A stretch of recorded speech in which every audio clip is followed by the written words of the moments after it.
I'm Ian Rush and you're watching the Redmen TV. Hello and welcome to the Redmen TV. I'm Chris Pajak and I'm joined for the Uncensored match build-up show by Ste and Aubrey Reynolds to preview Liverpool versus Sunderland at Anfield, a game that we're all looking forward to so much after our 2-0 defeat to Leicester City midweek. I would tell you the day, but I don't know what day it is now. So, Liverpool, we've got Sunderland. Allardyce in football is back at Anfield. Aubrey, are you looking forward to it? It's a good game to get back on track, isn't it? If you could pick a team to play. Now, ultimately, it could come back. Are you talking about for Sunderland or for us? Yeah, for Sunderland, definitely. No, ultimately, they're shit. They are poor. Villa are probably the only team who are poorer than them in the league this year. And, you know, they didn't do the... If only there was some type of table that told you the order of poorness. Yeah. But I think... There might be. Are they second bottom? Yeah.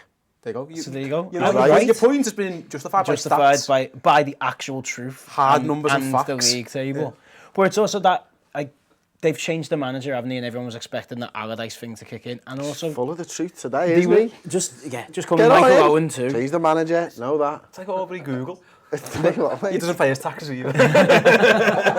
It's true. No, honestly, if the IRS are watching, I do pay my taxes. Yeah. No, it's that thing of like... Also, everyone was kind of putting stock in. Well, Allardyce he'll wheel and deal, and they'll get a load of interesting signings and possibly kick on now. And didn't really. So I think they are looking like they probably will go down. Whether they'll come to Anfield and just play blinder and they'll do that. We have the perspicacity to allow teams to do that to us, don't we? What? The perspicacity. Explain the ability. it to me. It's a posh word for ability. Google over here. I knew that. Fucking I had no Sorry. idea. I never really had no. perspicacity. I thought he was sweating. I was going to say the rain. The rain. The perspiration. With the rain to do it. I was like, what? With the weather. Steve, hello. Come and talk to me in small words, please, mate, over here. What do you think about that land team? These are dead crap. I think they're shit. Lid. They're not very good, are they? No, lad. I can't go with that.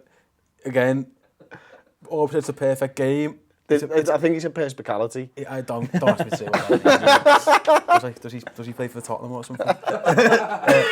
They're not very good at football, which might help. Are they going to come and dog it and try and get a 0-0? Probably. Are we good enough to break that down? Who the friggin' hell knows? I would have preferred a game, like a big game, might have been better for us because the mood around the club at the minute is pretty crap. The January transfer window closed out as getting the guy who wants to sign. The ticket thing where everyone's moaning about that. Ticket thing. Big words. Nice words. Fiasco, I could have said. But what would you have said? Debacle. Oh, look at him, righteous. There goes the agenda. Out the fucking ballpark. Christ. You only said the word. Well, it was a good word, and he was on the spot as well. I think he was... Did you think I was going to ask you that? Yeah. Oh, did you? Yeah, I had it brewing in the back of my mind. Look at him, he's changed the way he sits now as well. He started to sit like this instead of like this. Is that hit you, Tom? Oh, I'm so sorry, mate. I'm not. I'm not sorry at all. So, yeah, I would prefer a game where the crowd could have got up for it, might have been better, but it's Sunderland at home, and I don't know, the thing I've got with league games at the minute is kind of like, well, what's the point? It's just a bit, that's where I'm at the moment. Let's just win cups, but listen, the mood's terrible, so we need a performance, we need some goals, because we haven't scored for a while. They shouldn't offer a massive threat in terms of scoring against us. Obviously, again, the set piece things are worry because they're a quite tall physical team. They let a lot of goals in and they don't score many, which isn't great for a football team. Their goal difference is, and I had this in the agenda, that I've thrown at Tom, and I am reticent to ask for the agenda back. Yeah, you also couldn't read it because it's currently covered in Tom's blood. Yeah, from his shin. It's coming back in. It goes. Catches. Go on, you just gets the page. Minus 19 was the goal difference anyway. So they concede a lot. Our goal difference -4 now. Yeah. So look, you know, that's what it is at the minute. You're right. The one difference though, Aubrey, is they've got a striker who is scoring goals. Defoe, is it? Yeah. Yeah, is he though, or is he's doing typical Defoe, and he gets like 2 in a game and then doesn't score for 2 or 3 games, and then he gets... But when was the last time he scored? Was it the last game? It was like 2 or 3 ago. Oh, so he's okay. due. He got his He's hat-trick, due. didn't he, against Yeah. Swansea in their 4-2 Yeah. win over Swansea. I think they've drawn 1-1 with Bournemouth and they got beaten by Man City 1-0. I didn't even need the agenda. You see that? You see that? Spurs hammered them recently, or am I making that up? Spurs... No, again, I might be making that up. No, Spurs... They probably did. Spurs beat them 4-1. Yeah, 4 games ago. All right, okay, sound. No, 3 games ago, sorry. Yeah. But they just played City, didn't they? And City weren't great, and they dogged a 1-0 loss because Sergio Aguero got a goal. It could be that type of game again where they just come and grind it. You might not be at your best, but you just need to win. Grind it like your missus on your leg after sex. I mean, Just to continue conversation that we were having before. that was him who said that. It was not. How do Why I were know you talking about his missus How do I grinding know on your leg? missus grinds on your leg after sex? You're comparing me to Louis C.K. now. This is what happens when Paul goes. Agendas go out the window. Or literally... off camera into just shins. because one big fat bald man says something, it doesn't mean it relates to all of us big fat bald men. That's all I see. Yeah, just- If we want to bring it back to conversations that happened off camera, when I see fat bald men, I just see them all as the same. That's what I am. So, yeah, I'm not Louis C.K., so I don't know. That joke wasn't mine. But Sunderland, yeah? What do we think that the Liverpool... How do you think Liverpool are going to line up, Aubrey? Do you think Joe Allen, the bearded one himself, Mr. Liverpool, comes back in? I think if it was me, I'd bring him in, because I think that we were talking before, weren't we, on the Reds News Roundup, how I think Henderson's struggling, possibly injured, definitely doesn't know the position, and Chan's been struggling as well, so Allen should come in for one of them. I don't think I'd be brave enough to play Allen in the Lucas role, because he's not a holding mid. I suppose you could put Chan in the Lucas role and just watch it all go to pot.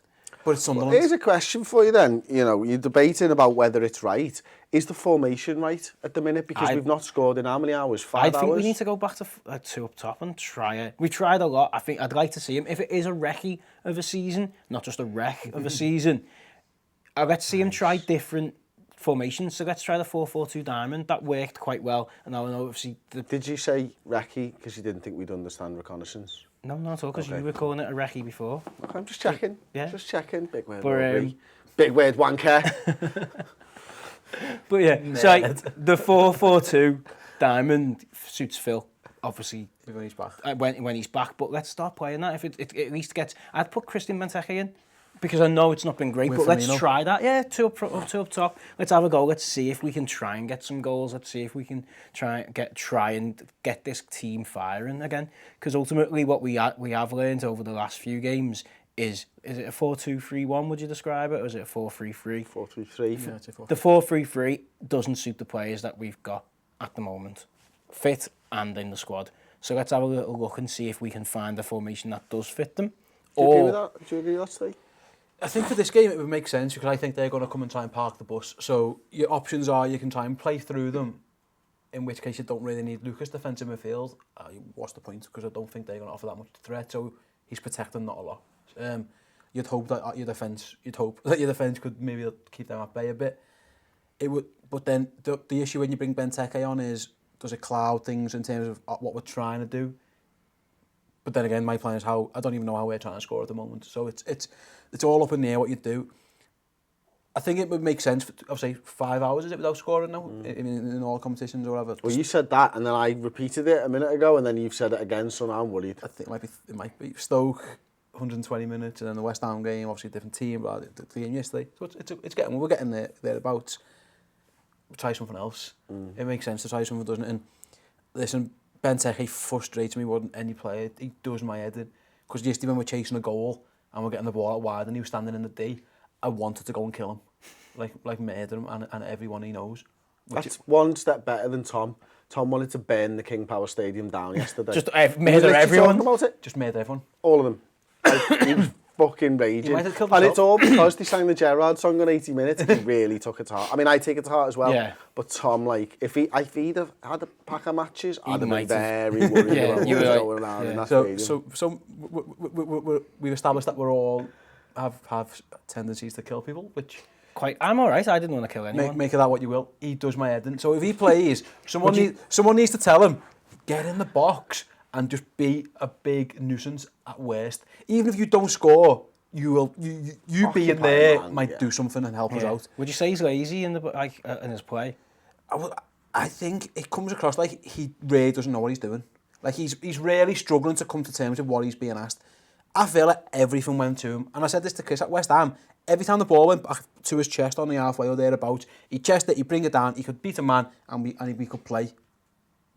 That's what happened at the minute. Whatever reason, as soon as he gets in the final third, he's really, really struggling for ideas. It's like the team are doing one thing and he thinks they're doing something else. He thinks, right, they're going to get to the bar line, and I stand there, they'll pull it back to me. And they want him near post. Exactly. And the point is, where he's standing is where Chan wants to stand. It's where Henderson wants to stand. It's where James Milner would like to stand if he's playing central. It's where Lallana ideally would want to be dropping off. So we've got no one attacking the box. Firmino's doing what he can.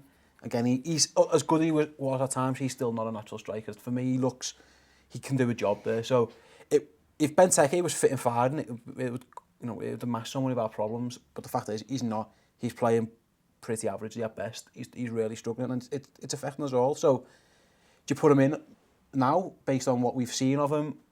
You know what? Again, we're not scoring now.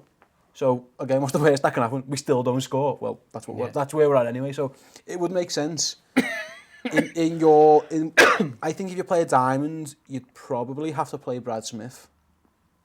If you're going to play two, because I think you're basing your game on crosses from the fullbacks. Because Moreno, his what he does is not good. Wouldn't suit that for me. I don't think it would anyway. Really, I don't think he's a very good crosser for a start. And if you put on Benteke up front, you're probably asking to get balls into the box, aren't you? And you want your defenders to be a bit more solid because there's no protection for them. Is Smith a better defender than Moreno? It's probably a toss-up, isn't it?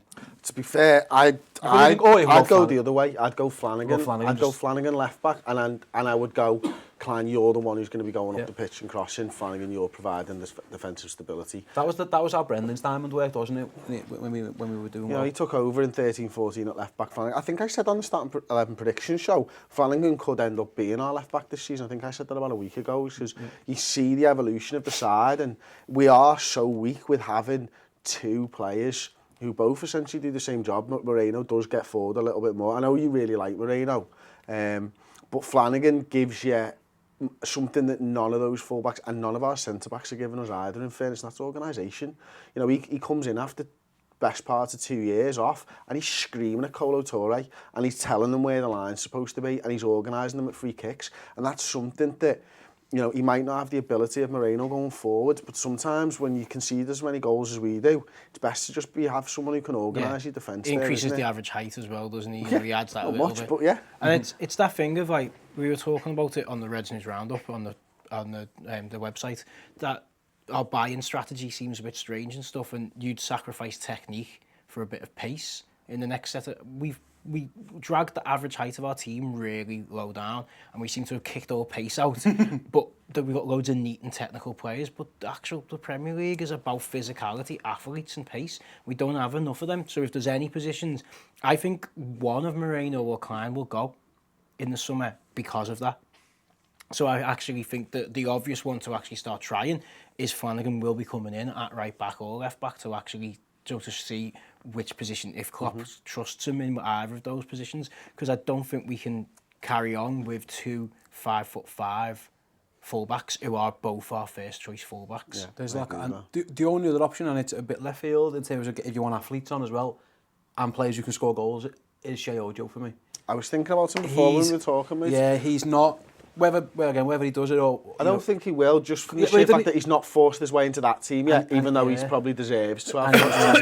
He hasn't been in matchday squads on the benches, but he might offer you the threat. If you're going to stick with 4-3-3... He just looks a little overweight to me. I think he looks a little bit thicker than he was last season in the chest area. I think if he loses a couple of pounds, maybe he'll be in the thinking. Yeah, he's got ability and he's an athlete, which helps. He's got both. He's got the combination. He's just really raw.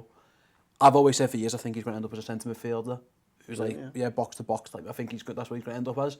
But at the moment he's playing wing/forward, so he's an option. The difficult thing is at the minute, every one of our players at the minute isn't playing really, really, really bad. Apart from I think Benteke's having them there. Everyone's like 5 or 6.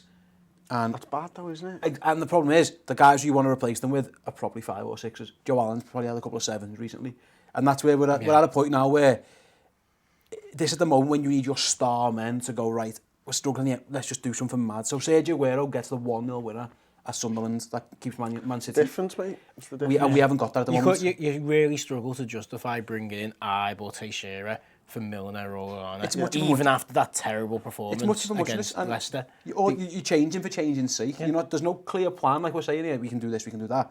It's more, the Flanagan one, there's a basis to it. We want to be a bit more solid and see if Klein can have more of an impact as our outlet. Because Moreno as the outlet at the moment isn't providing what we want him to.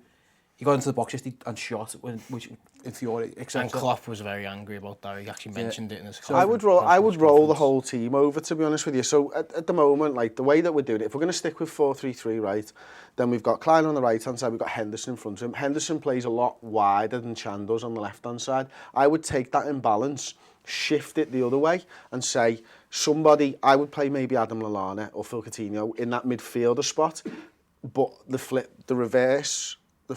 of Henderson. So I would have Flanagan behind him with Lallana ahead, and I would have Klein there and Henderson the more central, because I think it's key that Henderson's carrying an injury and stuff, but Henderson's not involved in football at the minute when he plays. He's just not involved in the game. You've got to get him central. You've got to get him on the ball, and I would shift that sort of imbalance over to try and do that, and then ahead of him inject some pace, get a Ste Ojo in there, getting Jordan Ibe in there. Firmino, I've said it before, Firmino, Milner and Lallana is that front three. It's not scaring anybody. It's not scaring me fucking cat, and he's scared of a cucumber. Do you know what I mean? Have you seen them videos, by the way? They're fucking hilarious. So, I mean, I just don't get it. Like, and, you know, we've talked about it now. We're probably running about over 17 minutes. So we'll get on to score predictions then. I've got no idea. I've genuinely got no idea. Bear in mind that, you know, we laughed at where Sunderland are in the table. They've won 7 points out of their last 18, exactly the same as Liverpool. 3 losses, 2 wins and a draw. I've got no idea. Let's just say we sneak a 1-0. I don't know. Yeah, I was going to go 1-0. More out of optimism than genuinely.